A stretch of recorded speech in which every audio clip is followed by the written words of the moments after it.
Imagine a prison so powerful that it had its own swimming pool, zoo, nightclub, restaurants, and even a bank. The people truly in charge were not the guards or the government, but the inmates themselves. For decades, Venezuela's prison system has been considered one of the most dangerous and chaotic in the world. Overcrowding, gang violence, corruption, and deadly riots turned many prisons into territories controlled by criminal organizations rather than the state.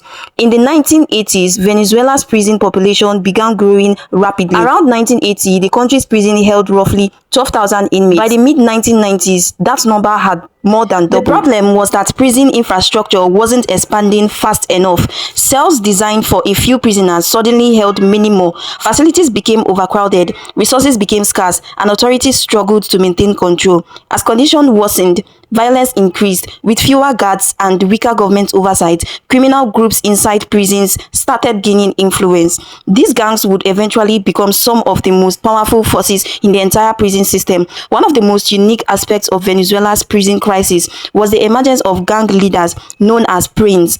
A pran wasn't just a regular gang leader. He often controlled everything happening inside a prison. In some facilities, these leaders created their own rules, collected payment from inmates, organized criminal activities, and even acted as judges in disputes. The more power gangs gained, the harder it became for authorities to take control back.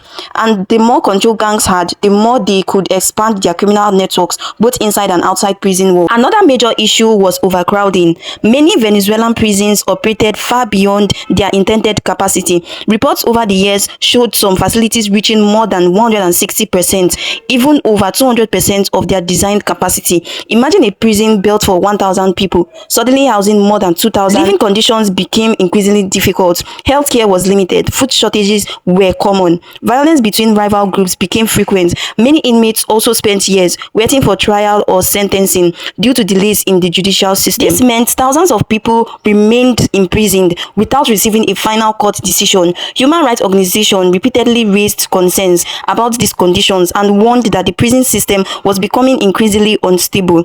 If there is one prison that symbolizes Venezuela's prison crisis, it is Tocoron Prison. Located in Aragua State, Tocoron became infamous for being controlled by the powerful gang known as Tren de Aragua. What made the prison extraordinary was not just the gang's control, it was what existed inside. Reports revealed that the prison contained facilities that most people would never expect to be behind bars. There was a swimming pool, there were restaurants, there were bars and nightclubs, there was a zoo and even a gambling area. Some reports describe the prison as functioning almost like a small city rather than a correctional facility. The gang used the prison as its headquarters, coordinating criminal activities that extended far beyond Venezuela's borders.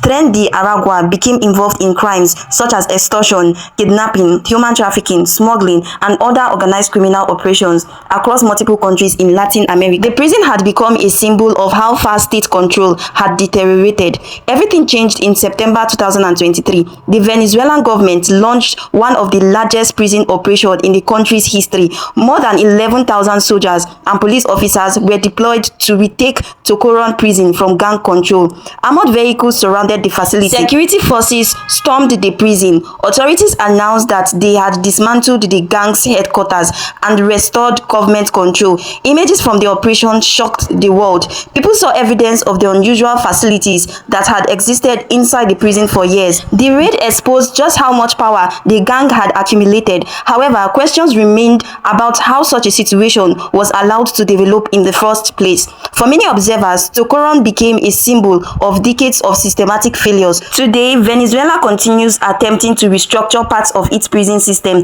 The story of Venezuela's prison system is one of the most unbelievable prison stories in modern history. What do you think? Could a prison like Tocoron ever exist in your country? Let me know your thoughts in the comment section. If you enjoyed this video, don't forget to like, subscribe, and turn on the notifications for more fascinating stories from around the world. I'll see you in my next video. Bye.